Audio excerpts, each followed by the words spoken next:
Todos me pueden hacer así. Muchas bendiciones a todos y qué bueno encontrarnos a esta hora para reflexionar en la palabra del Señor y saber que hay un mensaje y hay un consejo para cada uno de nosotros. Amén. Espero que todos se encuentren bien, que esta semana haya sido una semana de bendición y ya que empezamos este nuevo tiempo, que sea también de grandes bendiciones a través de ella. Y me alegra verles a todos. Un saludo muy cordial. Aquí está en la pantalla escrito el nombre de mi esposa. Y desde aquí, desde Biota, Cundinamarca, les saludamos a todos. Y entonces vamos a lo que vamos, y es a la palabra del Señor. Me alegra ver también que ahí en la sala están reunidos los niños, juntamente con sus padres. Y eso quiere decir mucho porque hoy ha sido un poco, pues, dispendioso hacer todo por lo virtual, y eso hace que a veces se descuiden nuestros niños. Y no debe ser así. Ellos deben estar juntamente con nosotros. Así sea en este tiempo que vivimos de lo virtual. Trata uno como de dispersarse, ¿no? O de que se disperse la familia. Y la idea no es esa. La idea es que estemos todos juntos. Todos juntos. No va a pasar lo de allá en Éxodo 10, cuando el faraón no quería dejar ir al pueblo. En Éxodo 10 ya han pasado 7 plagas, ya van para la 8ª, y todavía su corazón estaba endurecido. Y una de las reflexiones que decía Faraón, el rey del momento, era: no, salgan ustedes a adorar, porque eso es lo que le decía Moisés, ¿no? Déjanos ir, deja ir a mi pueblo, eso dice nuestro Dios, deja ir a mi pueblo que vamos a ir a adorar. ¿Y quiénes van a ir?, les dijo el faraón. Entonces Moisés le dice: no, pues todos, nuestros niños, nuestras niñas, nuestros nietos, nuestros ancianos, todos, inclusive hasta las vacas. Yo me imagino que sería hoy como las mascotas, qué sé yo. Pero el faraón le dijo: no, si quieren vayan a adorar a su Dios, vayan ustedes, los adultos, los padres. Los niños no, déjenlos aquí. Bueno, era una estrategia de Faraón para que no se fuera el pueblo, ¿verdad? Que estaba cautivo bajo la opresión de ese imperio. Pero es interesante ver ese versículo, que dejen a los niños y vayan a adorar solo los papás. Y a mí me parece que eso está pasando hoy. El faraón todavía está, pero a veces tomamos las decisiones del faraón, son los padres. Cuando les damos un celular o les damos una tablet o les damos un computador para que el niño se distraiga por ahí con unos juegos y no esté con nosotros en el culto, en el momento de adoración o de escuchar la palabra. Entonces les felicito a todos porque veo a todos sus hijos ahí sentados, y eso es importante. Son nuestros hijos, nosotros y hasta de pronto el gato y el perro, pero todos escuchamos la palabra del Señor. Amén. Entonces, sin más preámbulo, vamos a la palabra del Señor. Hoy no vamos a hablar de eso será otra predicación. Hoy vamos a hablar sobre los atributos de Dios. Y para ello, quiero invitarles a que en este marco de la predicación, vamos a abrir nuestras Biblias en el Salmo 103. Y comienzo de esa manera. Salmo 103 nos va a decir aquí el salmista que le demos una orden a nuestra alma para que adoremos a Dios. El apóstol dijo en algún momento que el espíritu quiere, pero la carne no. Y en este caso el salmista nos dice: bendice alma mía a Jehová. Es el versículo 1, pero vamos a leerlo de ahí en adelante. Y todos conmigo, ¿listos? Dice así: bendice alma mía a Jehová y bendiga todo mi ser su santo nombre. Eso es lo que hacemos los domingos, venimos a adorar a Dios con todo. Dice el 2, bendice alma mía a Jehová y no olvides ninguno de sus beneficios. Él es quien perdona todas tus iniquidades, el que sana todas tus dolencias, el que rescata del hoyo tu vida, el que te corona de favores y misericordias, el que sacia de bien tu boca, de modo que te rejuvenezcas como el águila. El Señor es el que hace justicia y derecho a todos los que padecen violencia. Sus caminos notificó a Moisés y a los hijos de Israel sus obras. Misericordioso y clemente es Jehová, lento para la ira y grande en misericordia. A veces a algunos de nosotros le dicen, oiga, usted sí es lento para estudiar, ¿no? Pero bueno, en Dios Él es lento pero para la ira y grande en misericordia. Dice el 9, no contenderá para siempre, ni para siempre guardará el enojo. O sea, Dios también se enoja. No ha hecho con nosotros conforme a nuestras iniquidades, ni nos ha pagado conforme a nuestros pecados. Porque como la altura de los cielos sobre la tierra, engrandeció su misericordia sobre los que le temen. Cuanto está lejos el oriente del occidente, hizo alejar de nosotros nuestras rebeliones. Como el Padre se compadece de los hijos, se compadece Jehová de los que le temen, porque Él conoce nuestra condición y se acuerda de que somos polvo. El hombre, como la hierba, son sus días. Florece como la flor del campo, que pasó el viento por ella y pereció, y su lugar no la conocerá más. Mas la misericordia de Jehová es desde la eternidad y hasta la eternidad sobre los que le temen, como tú y yo, y su justicia sobre los hijos de los hijos, sobre los que guardan su pacto y los que se acuerdan de sus mandamientos para ponerlos por obra. Jehová, el Señor, estableció en los cielos su trono y su reino domina sobre todos.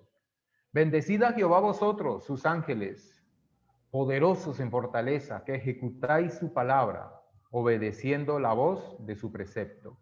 Bendecid a Jehová, vosotros todos sus ejércitos, ministros suyos, que hacéis su voluntad. Bendice a Jehová vosotras todas sus obras, incluyéndonos nosotros. En todos los lugares de su señorío, bendice, alma mía, a Jehová. Y ahí es el marco de esta entrada como oración para la enseñanza de hoy. Y vamos a aprender un atributo de Dios. Hay varios, ¿no? Y qué interesante saber que dentro de estos atributos de Dios están, bueno, hay unos atributos de Dios y todos son sobrenaturales, pero hay unos atributos que son comunicables, ¿sí? O sea que nosotros los podemos adquirir de alguna manera, pero en su medida, ¿no? No a la totalidad, porque nadie va a llegar a esa totalidad, pero sí está ahí el desafío, debemos llegar a la estatura de Cristo. Pero hay unos que son comunicables y otros que no, son solamente de Dios, por ejemplo, como la omnipotencia, la omnipresencia, la omnisciencia, ¿sí? Hay algunos estudiantes que dirían, uy, me gustaría tener el de la omnisciencia, saber de todo, porque a veces nos va como regular. Pero no, la idea es que en medio de eso el Señor nos da inteligencia y Él nos da conocimiento, en su medida. Y hay otros atributos que sí son transferibles o comunicables, y entre ellos está el amor, ¿sí? La santidad, por ejemplo, aunque no es en su totalidad, pero sí debemos ser santos porque Dios es santo. Y así otros. Por ejemplo, la bondad es lo que vamos a ver hoy, este atributo de Dios que es la bondad. ¿Qué es la bondad? Bueno, cuando has conocido a alguien que es bondadoso, o mejor aún, tú eres bondadoso. Y bueno, lo bonito del español es que tenemos varios sinónimos para bondad. Y todos ellos están en la plataforma del amor, del fruto del amor, del fruto del espíritu que es el amor. Entonces, ¿qué es bondad? Bondad también es misericordia, es favor, es benevolencia, es amor leal, es piedad, es fidelidad. Y todos esos, digamos, esas sinónimos de bondad, de la bondad, o sea, de este atributo de Dios que puede ser transferible a nosotros, es lo que debemos ser. O sea, podemos preguntarnos desde ya, ¿soy fiel? ¿Soy fiel entre parejas? ¿Somos fieles el uno al otro? Entre padres e hijos, los padres son fieles a sus hijos y asimismo los hijos son fieles a los padres? ¿Qué decir de pronto en el trabajo? ¿Qué decir en la universidad? ¿Qué decir en nuestra nación? Las autoridades que tenemos dirigiendo nuestras vidas, dirigiendo y administrando este país, ¿son fieles? ¿Son fieles a la Constitución o son fieles a que el pueblo esté bien? Ahí es donde hay que evaluar. Y creo que muchos en esas áreas, en algunas de ellas, nos rajaríamos, perderíamos. Y hay uno de los más importantes de estos sinónimos de bondad de Dios, y es un amor constante. Mira lo tremendo, ¿no? Para aprender un amor constante sobre la base del pacto. Eso es bondad también. Un amor constante sobre la base del pacto. ¿Cuál es el pacto en el cual nosotros tenemos la cobertura? Porque ya nosotros somos la comunidad del Nuevo Testamento. Entonces ese pacto es Cristo, nuestro Señor, nuestro Salvador. Es más, vamos a ver ahí reflejado en Cristo toda esta plenitud, todo este atributo de la bondad, de la misericordia y del amor de Dios. Porque fue a la cruz. Fue a la cruz por ti y por mí. Porque nos comportamos mal, porque pecamos, porque erramos, porque no apuntamos al blanco de sus mandatos, de su misericordia. Y esta introducción todavía sigue siendo el marco de lo que vamos a hablar.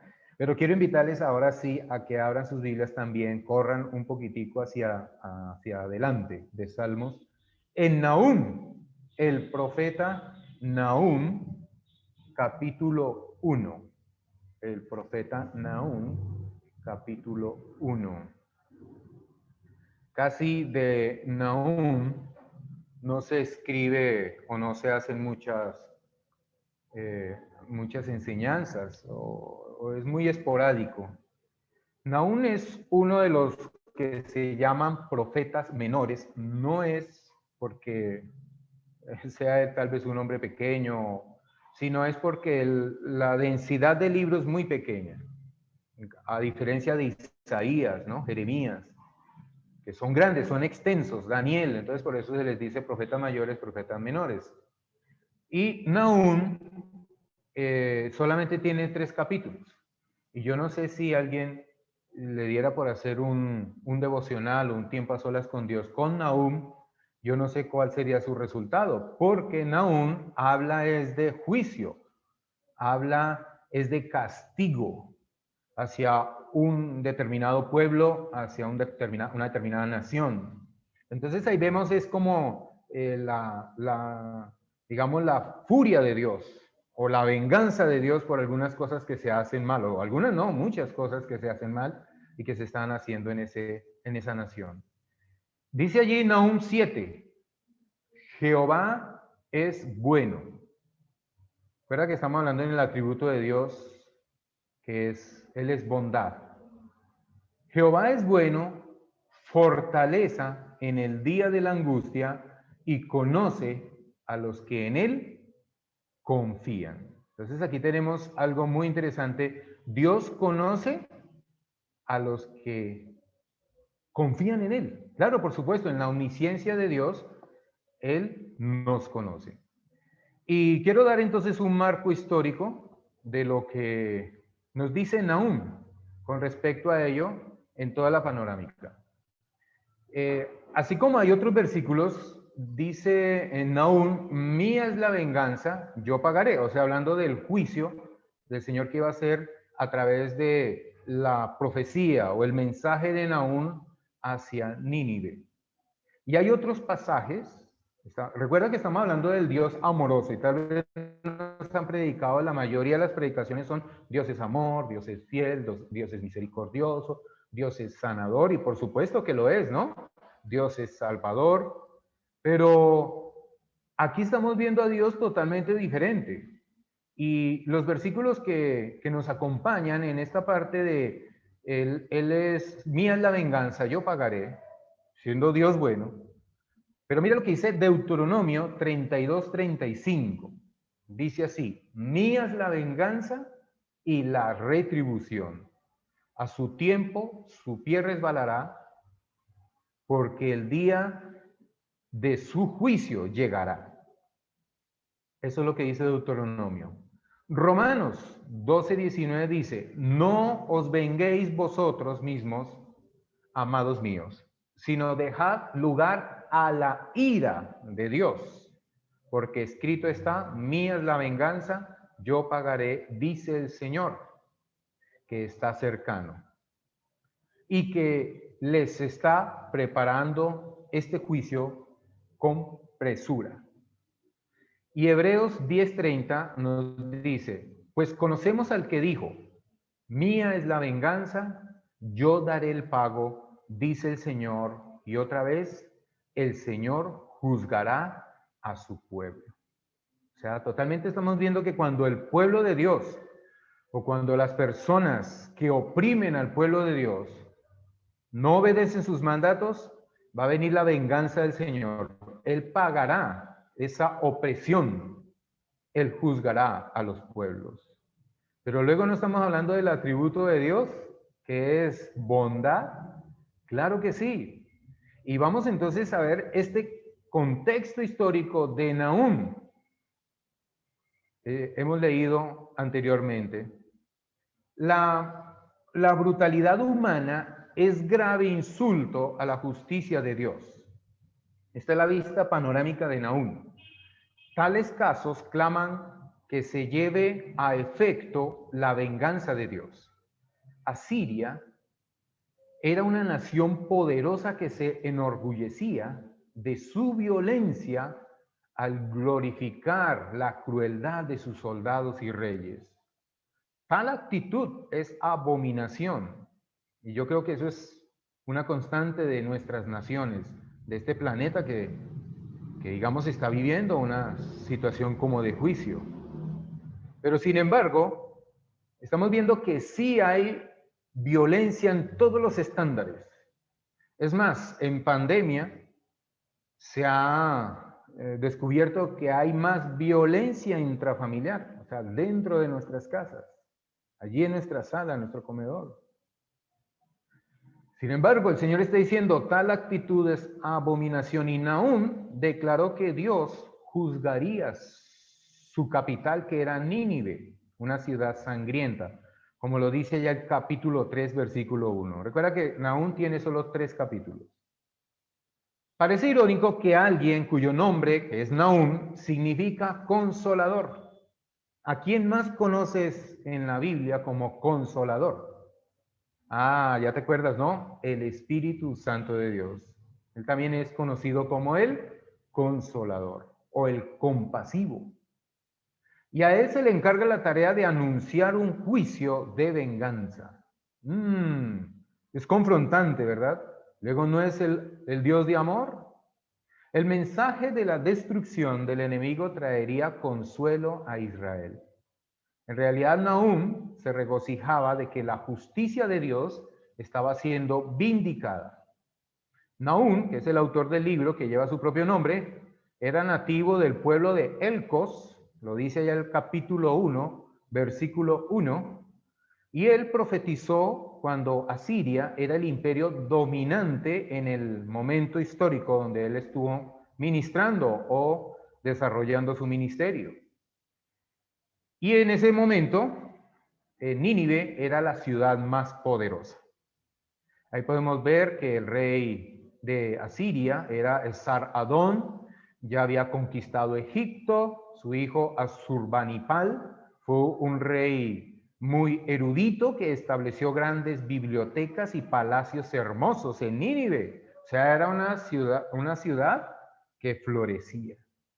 Es impresionante que estando Asiria en su más alto apogeo, Dios le haya dado a Nahum el mensaje de que Nínive, esa capital lujosa y que iba de avanzada, sería destruida.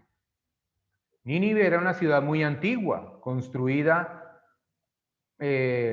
por Nimrod, el gobernante del primer imperio mundial, que nos habla allí Génesis 10, del 8 al 12. Es la primera ciudad de imperio construida en el planeta.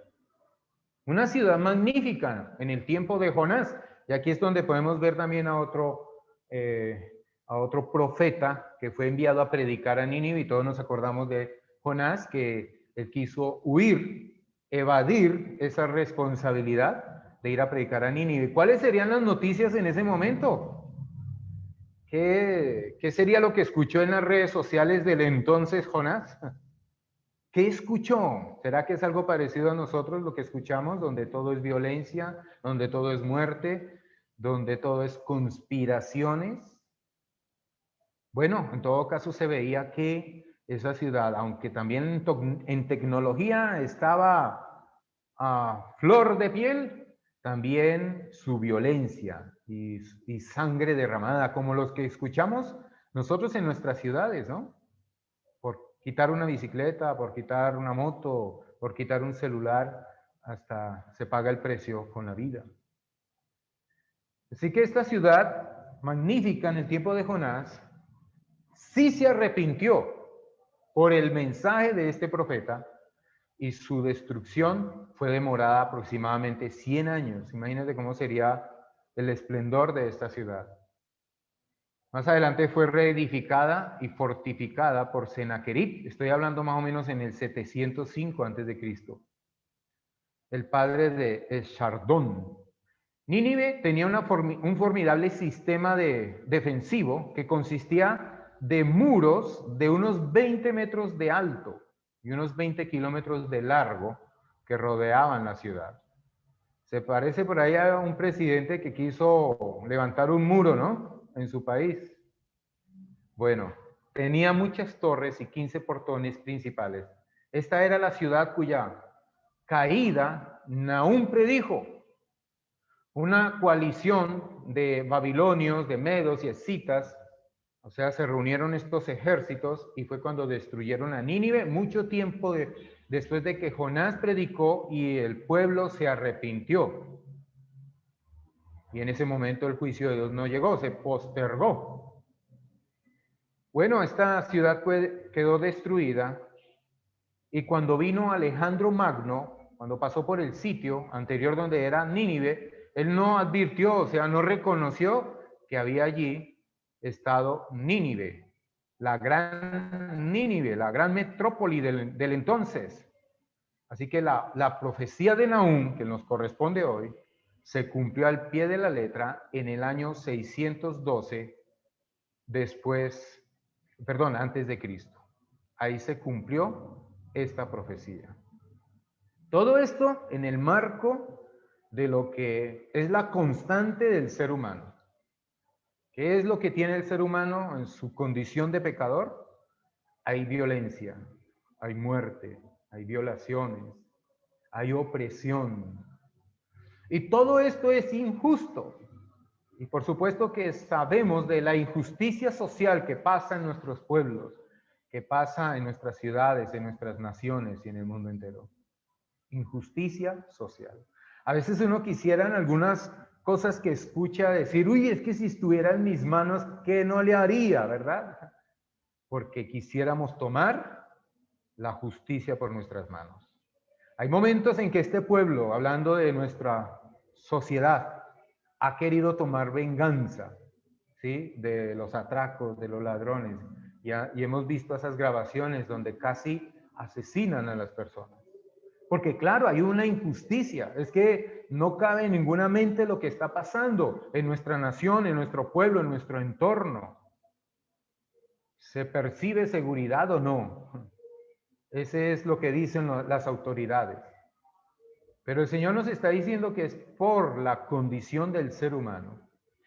Y una de las cosas que podemos rescatar en este juicio que Dios hace a Nínive, y que en su momento alcanzó Nínive a recibir la bondad de Dios, la misericordia de Dios, o sea, ese amor constante sobre la base del pacto, es porque Nínive, que no eran creyentes, no eran del pueblo de Dios, recuerdan, ¿no? Ellos no son del pueblo de Dios. Antes, al contrario, ellos tenían la opresión sobre ellos. pero ellos se arrepintieron a tiempo y ayunaron. ¿Cuáles son las disciplinas del discípulo? Si las podemos mencionar ahí es la oración, espero que esté junto conmigo, la lectura de la palabra, la congregación, o sea, reunirnos todos juntos como hermanos, y por supuesto, el ayuno. ¿Cómo estás tú con el ayuno? ¿Lo haces seguido? Yo me acuerdo cuando estaba empezando como creyente y el pastor me decía, no deje que el Dios barrigón lo tiente. Porque ¿cuántos de nosotros ya tenemos hambre, no? Y hay que tener control en ello. Pero, ¿qué tal ese tiempo donde me abstengo de comer algunos alimentos para que haya más sensibilidad? Porque yo me pregunto, esos ninivitas cuando ayunaron, que hicieron ayunar hasta los bebés y hasta los animales, todo. ¿Qué fue lo que Dios vio en esa actitud de esta nación para perdonar sus pecados? Para no que el juicio se postergara, porque a la final Nínive sí fue destruida. Pero esa generación o ese tiempo, ¿qué fue lo que vio el Señor ahí? Bueno, el ayuno trae sensibilidad. Mira lo tremendo de ello.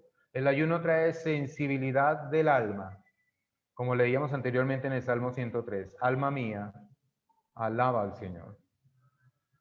Y sensibilidad del espíritu. Y sensibilidad en el cuerpo, en nuestra salud, para adorar a Dios. Por eso Jesucristo, que es en el nuevo pacto, Él nos enseñó y fue y ayunó 40 días y 40 noches. Tal vez no podamos nosotros hacer ello, pero qué bueno tener un ayuno de un día totalmente en la presencia del Señor, o 2 días, 3 días, 7 días, como nos lo dice la Biblia, o 21 días, máximo 40. Pero el ayuno trajo eso, una sensibilidad de mi posición frente al Santo de los Santos, que es otro atributo. En el extenso y grande profeta Isaías, por eso dice profeta mayor, pero es por lo extenso de su libro, ahí nos habla del Mesías y nos habla de eso riguroso que debemos ser como creyentes en nuestras disciplinas espirituales. Y para que haya cambios en la sociedad, para que hayan cambios en nuestra familia. ¿Qué puede estar pasando en nuestra familia? No sé si todos sean creyentes. En mi familia todavía falta. Y hay algunos jóvenes que van, nuestra siguiente generación, y está la tentación de las drogas, está la tentación de las adicciones, está la tentación del sexo. O sea, hay muchas cosas a las cuales Dios no le agrada. Y por eso puede venir, de alguna manera, un castigo, una situación difícil. Por eso dice el Señor, mía es la venganza, yo pagaré. Pero qué bueno que en medio de todo esto conocemos al Señor. Y creo que dentro de ello podemos encontrar, dentro de estas disciplinas, la oración, la lectura de la palabra, el congregarnos, el ayuno y otras, podemos ver la bondad de Dios. Aunque todo el panorama y a veces las circunstancias que están a nuestro alrededor nos oprimen, podemos ver la bondad de Dios, su misericordia. Porque, ojo, más adelante vamos a ver que el mundo que nos rodea, las personas que no conocen de Dios, precisamente porque no lo conocen, lo ven como un Dios asesino y un Dios violento.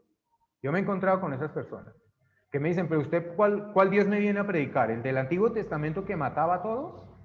¿O el del Nuevo Testamento que es solo amor y pureza? No, es el mismo Dios. Es el mismo Señor. Lo que pasa es que la mayoría de las predicaciones y la mayoría de los devocionales y todo eso hablamos es de amor, fidelidad, Dios nos sana y por supuesto que es así como lo dijimos anteriormente. Pero hay que reconocer que Dios también es fuego consumidor. Me llama la atención que un hermano me compartía eso. ¿Dios es fuego consumidor? O sea, el fuego es que quema, ¿cierto? Hay ardor. Pero la zarza no ardía. Pero hay fuego. Y tal vez el Señor también use algunas situaciones, algunas pruebas, algunos momentos difíciles de nuestras vidas para probarte cuánto resistes y cómo eres de creyente, qué talante tienes como cristiano.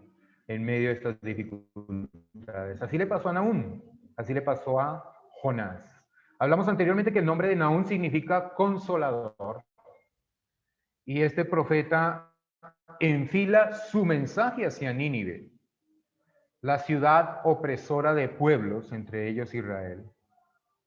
Muestra a un Dios justiciero que ejecuta su juicio sobre los enemigos del pueblo de Dios. Mostró al Señor como el que ejecuta la venganza. Eso es lo que hace Nahum. ¿Qué va a traer entonces a las personas que nos rodean? Precisamente nos va a traer unos conceptos que ellos van a decir que Dios no es bueno. Muchos son los que no perciben esa bondad de Dios. Por eso te estaba diciendo ahora que cuáles son las disciplinas del discípulo, ya que discípulo viene de disciplina y que tiene eso. Es de conocer a Dios por medio de su palabra. Es conocer a Dios por medio de la oración. Es conocer a Dios por medio del ayuno. Es conocer a Dios por medio de la congregación. Y por eso muchos no perciben la bondad de Dios, porque sabemos que esos eventos están ahí y sabemos que en otros, digamos, momentos históricos del pueblo de Israel, el Señor mandó a asesinar hasta a los niños. ¿Cómo respondemos ante ello? ¿Es que es un Dios violento o es un Dios diferente? No, es el mismo Señor, es el único Dios verdadero. Solamente que no perciben la bondad de Dios porque no buscan de Dios, no saben de Dios. Los que privilegian la razón suelen señalar la existencia del mal como una evidencia de que Dios no existe. Si Dios existe, ¿por qué pasa esto? ¿Por qué pasó el huracán, el terremoto, esta pandemia, los que se murieron, los 2 millones? ¿Dónde está ese Dios que ustedes predican? Nos dicen algunos. El hambre, la guerra, la enfermedad, la injusticia, y etcétera, etcétera, etcétera. ¿Cómo pueden ver la bondad de Dios cuando los tiranos oprimen a los débiles? Ante el exterminio sistemático de pueblos enteros. ¿Cómo lo pueden ver? Pues la realidad bíblica, por eso debemos siempre ir a la palabra del Señor, nos va a decir eso. ¿Qué tal si tuviéramos la oportunidad de entrevistar a un ninivita en los días del profeta Nahum? ¿Qué nos diría? Tal vez probablemente diría que el Dios de los hebreos era un Dios injusto. Sin embargo, es bueno saber que en la Biblia existe también esa parte que analizamos anteriormente en el libro de Jonás. Porque allí vimos también a un Señor, a un Dios que perdona. Por eso hay un amor constante sobre la base del pacto. Y el pacto es, si te arrepientes de tus malos caminos, de tus pecados, serás perdonado. Cuyo contenido, allí en el libro de Jonás, se registra la bondad de Dios perdonando a Nínive, a esta ciudad que se arrepintió ante la predicación de Jonás. Y proclamaron un ayuno de arrepentimiento. El gran problema es que el hombre culpa a Dios sin conocerlo. ¿Dónde está Dios? Y se vuelven ateos, ¿cierto? Hay confrontación con eso. ¿Y dónde está su Dios? Expresan su rebeldía y desobediencia al no querer admitir una autoridad superior que le demanda una conducta moral. Y eso precisamente es la batalla, la confrontación que hay en este mundo antimoral. Como quieren tener su moralidad es bajo la cobertura del humanismo, de la filosofía, de los grandes pensadores, pero sin Dios. Cuando una persona está sin Dios, ¿qué conducta moral puede tener? Y eso es lo que expresa la rebeldía y la desobediencia. Claro, demanda mirar es hacia arriba, hacia el alto y sublime, como lo dice Isaías. Hacia el alto y sublime. Hacia el eterno, porque esos son los atributos de Dios. Por eso reitero y enfatizo, cuando yo conozco los atributos de Dios, puede mi oración ser más efectiva. ¿Por qué? Porque ya Dios me deja conocer un poquitico más de ese granito de arena, de todo lo esplendoroso que es el Señor, el alto y sublime. Sin embargo, el salmista en el 119, 68 dice, bueno es Dios, y Él es hacedor de cosas buenas, enséñame tus estatutos, enséñame tu palabra. Por su parte, también podemos ver al Señor Jesús en su ministerio, que estuvo haciendo bienes y sanando a todos los oprimidos por el diablo, porque Dios estaba con él. Eso lo dice Hechos 10:38, porque es Dios que se hizo como uno de nosotros. Y nos vino a mostrar esa bondad, esa compasión. Por eso el Señor Jesús, cuando estaba ante la multitud, los miraba con compasión, con bondad.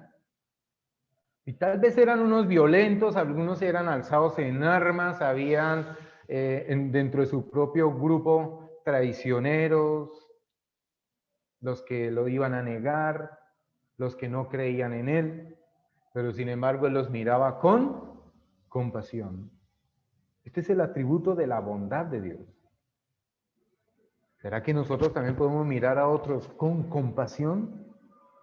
Si se va a una cárcel y si se sabe que esta persona hizo tal crimen, es admirable, yo pienso que es admirable escuchar a un padre o una madre que asesinaron a su hijo y esta persona va a la cárcel y le dice al asesino, lo perdono porque no quiero llevar esa carga en mi vida de la falta del perdón.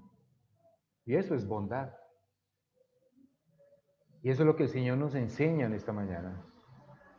No sé en qué circunstancias debemos tener bondad, misericordia. En alguna situación, en algún problema familiar. Hay problemas familiares de 10 años, 20 años, 30 años.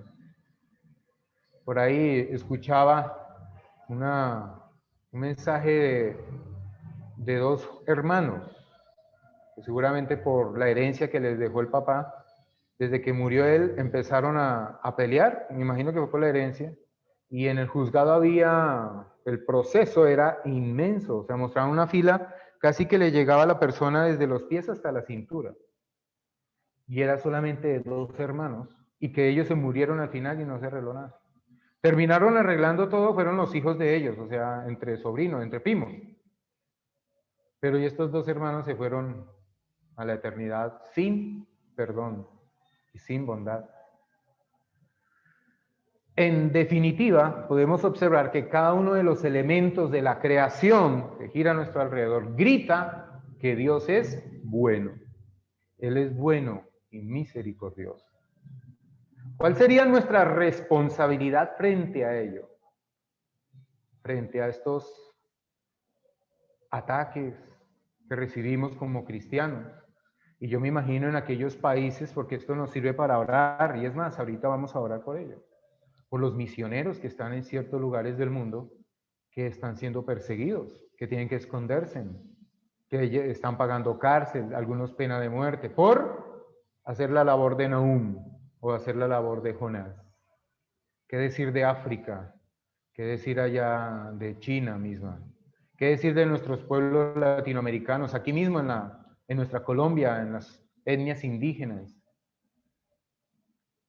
Frente a estos ataques que los cristianos recibimos respecto a nuestra fe, ¿cuál sería la tarea? La tarea consiste en mantener una vida correcta y una perspectiva justa de quién es Dios. Yo tengo que reconocer quién es Dios y que Él es un Padre amoroso que sabe socorrer a quienes le aman. Pero sin embargo, Él disciplinará a quien lo necesite. Un papá cuando quiere realmente a su hijo y si su hijo se porta mal, tiene que disciplinarle, no tiene que dejarlo que haga todo. Y esa es una de las constantes de esta posmodernidad o de este tiempo que estamos viviendo.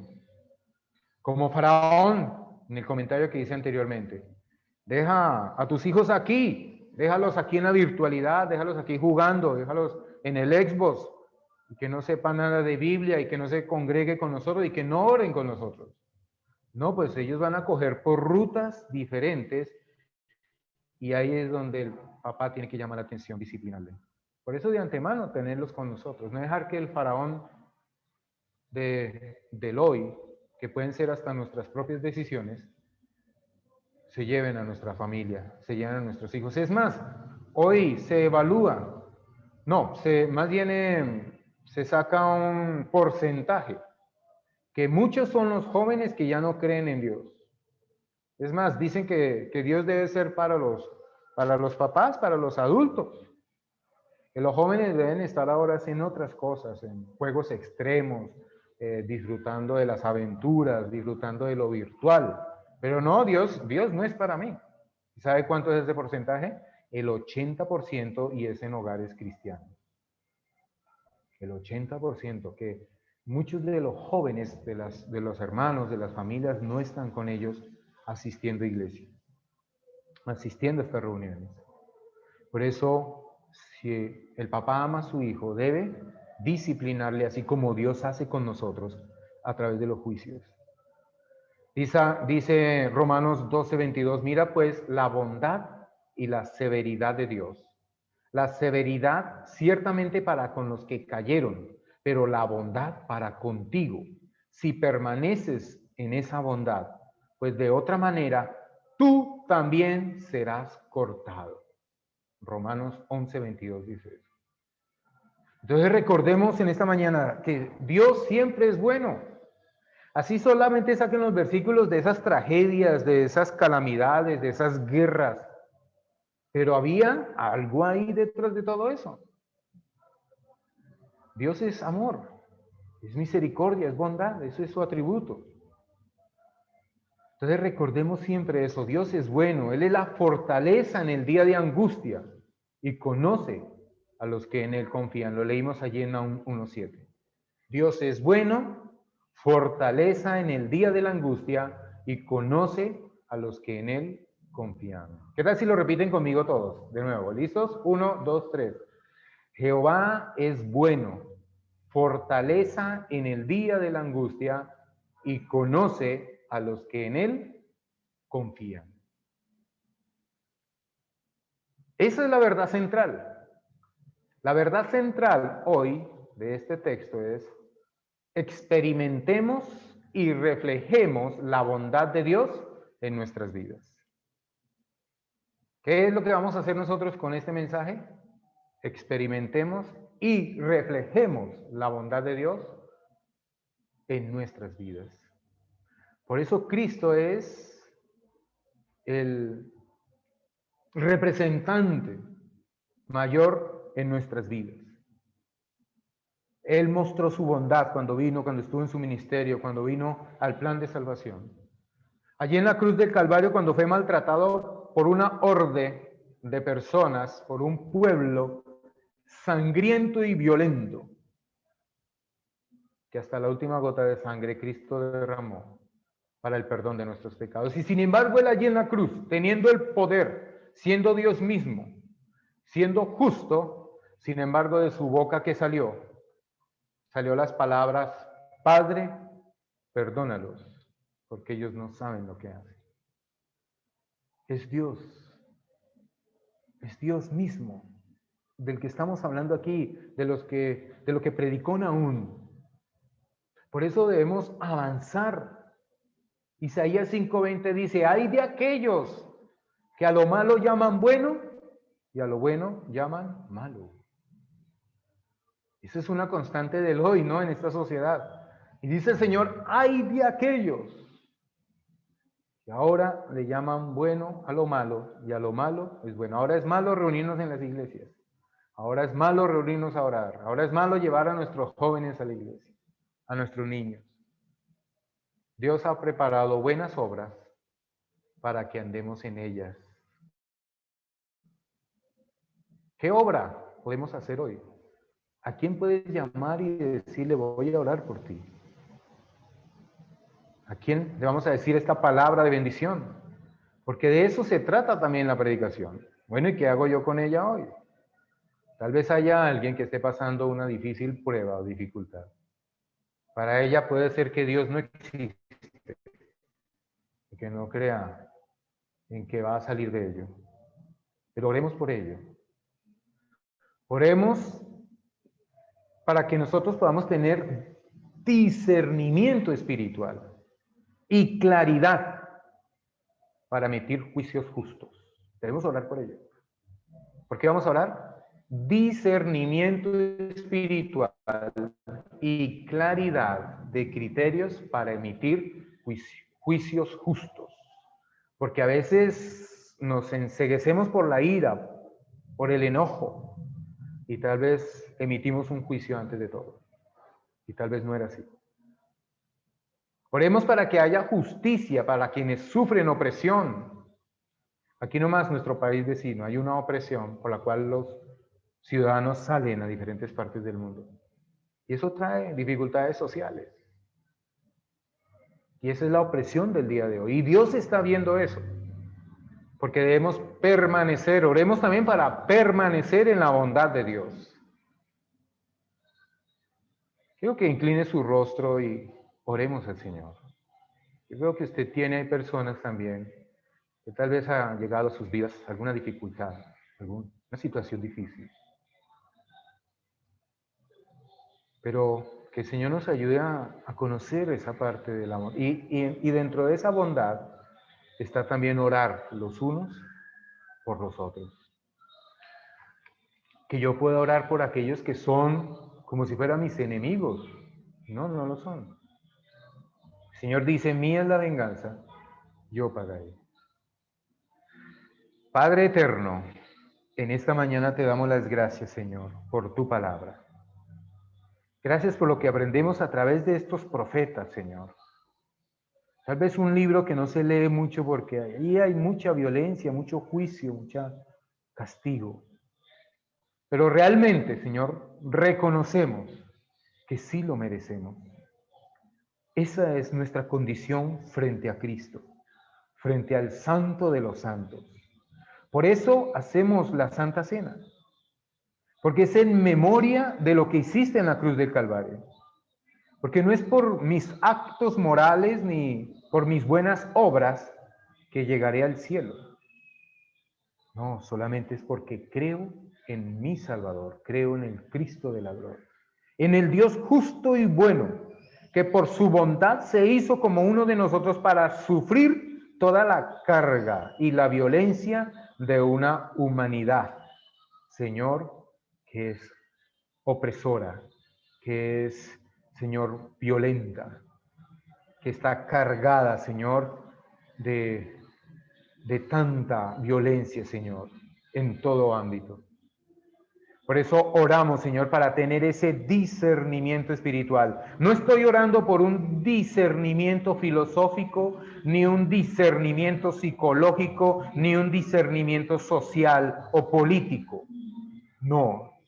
Oro, Señor, para que todos nosotros, inclusive nuestros niños, nuestros jóvenes que están aquí con nosotros, tengan discernimiento, Señor, espiritual y puedan evaluar lo que está pasando y que puedan tener claridad en los criterios, Señor, cuando pasa algo y nosotros emitimos un juicio.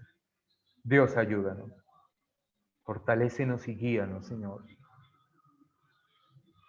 El Señor Jesús no emitió un juicio cuando estaba allí en la cruz, sino fue perdón y fue bondad. Señor, oramos en este momento por aquellas personas, aquellos hermanos en Cristo, aquellas otras vidas, Señor, que están en diferentes partes del mundo y están sufriendo cualquier clase de opresión. Puede ser una opresión política, puede ser una opresión de un gobierno, pero también puede ser una opresión satánica.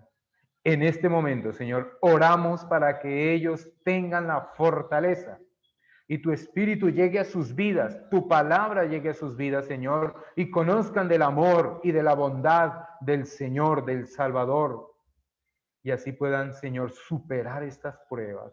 Porque cuando viene la prueba, Señor, a nuestras vidas, es para poder sacar lo mejor de nosotros, porque ahora Cristo está en nosotros. no para sacar lo peor que hay en nuestra humanidad, porque eso sí es fácil, caemos en la tentación. Pero tu palabra nos dice, y allí en la oración modelo que hace Cristo, nos dice, no nos dejes caer en tentación, mas líbranos del mal. Pero Señor, oramos en estos momentos por aquellos que sufren opresión. Tal vez sea una enfermedad, tal vez sea un problema económico, tal vez sea, Señor, un problema familiar, sentimental. Te pedimos, Señor, que esta persona tenga fortaleza en medio de ello. Conozca de ti, de tu misericordia, de tu fidelidad, de tu bondad, de tu amor, Señor, constante, porque tú cumples tus promesas. Y Señor, también oramos para que todos los que estamos aquí reunidos, Señor, tu bondad, tu misericordia permanezca y podamos permanecer en ellas continuamente. Porque eso es lo que nos ha traído también tu pacto. Por eso lo celebramos, Señor.